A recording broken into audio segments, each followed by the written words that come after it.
Let's take a question here then. What part of you is most responsible for taking action towards your purpose or not? Like, what part of you? What do you guys think? Just think about it for a second. Is it your star sign? Is it your mindset? What do you think? I know that we don't have a chat, but just think about it for a second. What is it? Just think about it for a second. What part of you is it? Like is it your heart, your soul? Here's the answer. The thing that's responsible for whether or not you are making progress is your nervous system. Your nervous system, okay? And you can tell how resilient and flexible your nervous system is based on how well you're able to navigate uncertainty. And if you got through 2020, you're pretty resilient already. The problem is, some of us, there's some people that will probably wear masks for the rest of their lives. And by the way, if they're immunocompromised, do your thing, right? But if it's based on a fear, we want to look at that, right?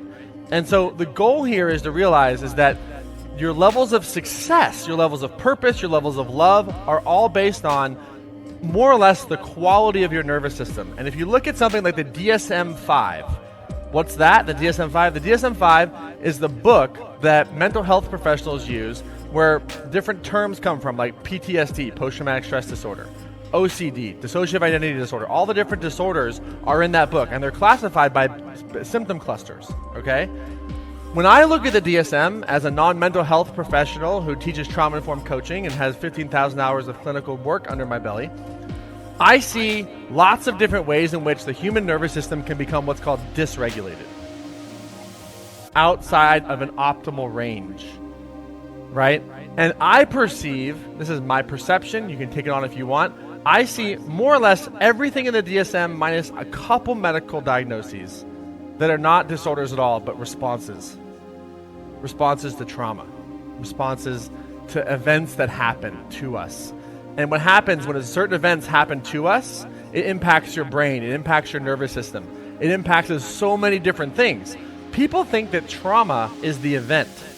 That's really not what trauma is. Trauma is what happens in your body because of the event and because of what other people do after the event. So it's extremely first of all, if you go through an abuse, yes, it's traumatic. If you have to hide it under the rug and not talk about it and deny it, that's a traumatic experience, meaning your body's being wired that way. And we can be wired for trauma and we can be wired for purpose. And by the way, you'll also learn that love and fear can coexist in the nervous system at the same time. So whoever said you can't have love and fear at the same time did not know neuroscience, right? But the goal here is, it's about the nervous system responses. And why that's so important is because when you start to realize the stuff that you do, that maybe that you feel bad about it, that you feel guilty about it, you feel shameful about, the reason why you do that is because it's a response keeping you safe. That tends to lessen the shame that we feel. Because it's not you. It's a part of you keeping you safe. Who follows? This makes sense? And my goal is to de-shame it. And my other goal is to take us from a level of understanding to actual change.